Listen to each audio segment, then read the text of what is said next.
So Meera, we are doing this conversation with you to get an insight in your life. We have had a few meetings, and it was very interesting to note, and your background is really lovely. Actually, to put everyone in the loop, Meera shared with me a little bit about her life before marriage. The fact was amazing that you've been a topper. Yeah, an overachiever, if I can say that. 95% in boards is an overachiever. So I want to know, and I'm sure everyone here would like to know, a little bit about what your life has been before you got married. Well, I'm just from a normal family in Delhi. I have two elder sisters, so we're a family of 3 girls. And I think the biggest driving force behind all of us was the way our parents raised us, and especially my dad, because he raised us to feel empowered. He raised us to feel that we can conquer the world. And I wouldn't say that he raised us as sons, because he raised us as daughters in our own right. Because I feel daughters are very different from sons. And it's not fair to say that he raised me like a son. He raised me like a daughter. And I'm proud to be that today. And I'm sure you are, and you stand proud, and that really definitely deserves well. To be raised as a daughter is fabulous. So what is being raised by a daughter? What exactly does that mean? So I feel that, I have a daughter of my own today, and I hope that, I can give her what my father and my mother gave me. And in fact, when I became a mom, I realized that I should have loved my mom more, because I can now see how much love, there is between a mother and her child. And even when I was growing up as a child, I would go to my dad before an exam, and he would help me plan and help me manage my time. And it was those small things. He would be a part of everything that I would do, whether it was choosing my subjects or which college I was to go to. And he always told me, don't strive for perfection, strive for excellence. Because that is a constant process. You should be the best at what you do, but you don't have to be perfect, because there's beauty in imperfection. And it was always, we were always strong, but we were still sensitive.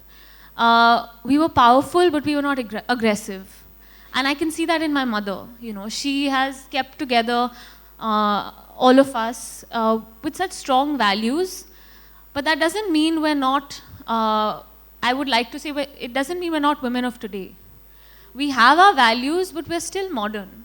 And you don't have to compromise on values, and you don't have to compromise on ideals that have been there in your family and traditions just to be modern.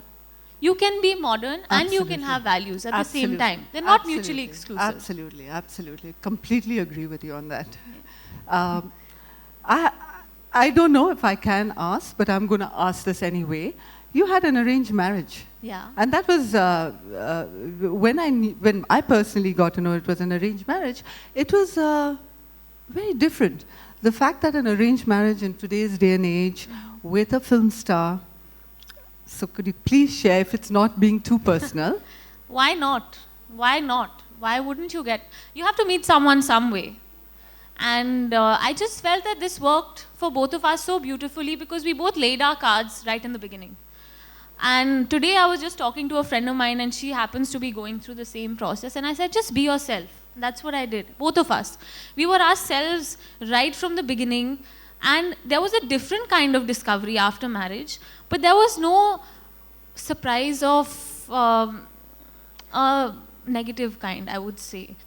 Because I was who I was, and he was who he was. And I was comfortable. And I accepted the role that I had to take on, and he accepted that he has to become a part of my life. He also has to come into a family that is very into each other. We're extremely into each other, and being in films, you don't have that much time. And both of us, I think, have given and taken a lot from each other, and we've become more wholesome. It's 2 halves that make a whole. So why not? Why not? And this is something I know you've been very passionate about. there is this motherhood syndrome that's happening, that's going around. Yeah.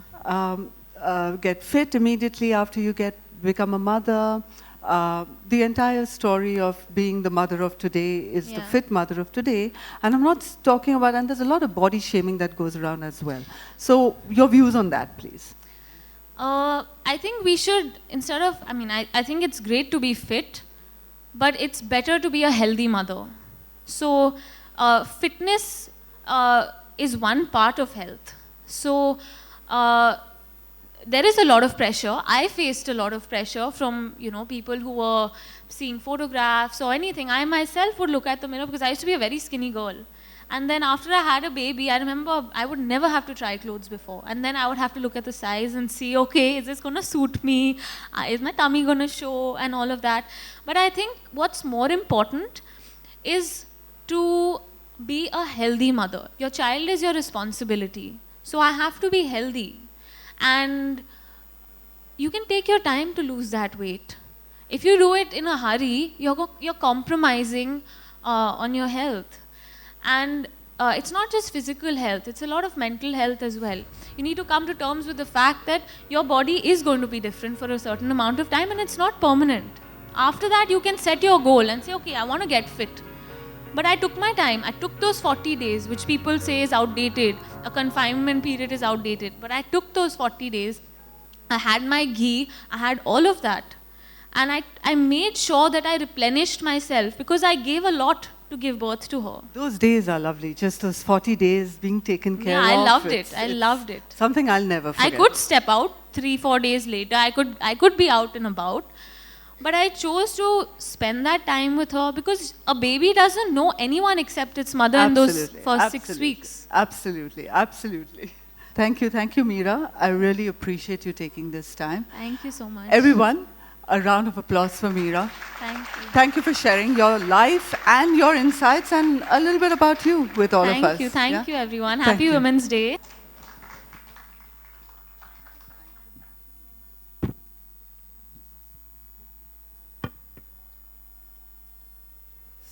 So everyone, how are you doing? I can't hear you applauding.